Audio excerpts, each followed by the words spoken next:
حضرت عبداللہ بن عمر رضی اللہ تعالیٰ عنہ کہتے ہیں کہ نبی اکرم صلی اللہ علیہ وآلہ وسلم نے فرمایا،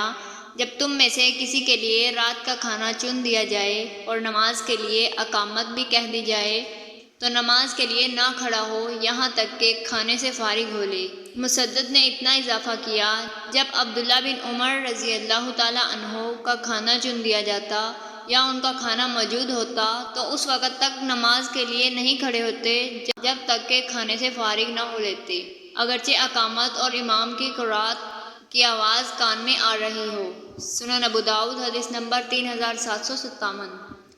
حضرت عبداللہ بن عمر رضی اللہ تعالیٰ عنہ کہتے ہیں کہ نبی اکرم صلی اللہ علیہ وآلہ وسلم نے فرمایا،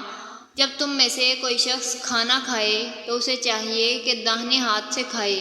اور جب پانی پیے تو داہنے ہاتھ سے پیے، اس لیے کہ شیطان اپنے بائیں ہاتھ سے کھاتا اور پیتا ہے۔ سنن ابو داؤد حدیث نمبر 3776۔ حضرت انس بن مالک رضی اللہ تعالیٰ عنہ کہتے ہیں کہ رسول اللہ صلی اللہ علیہ وآلہ وسلم جب کھانا کھاتے تو اپنی تینوں انگلیاں چاٹتے اور فرماتے،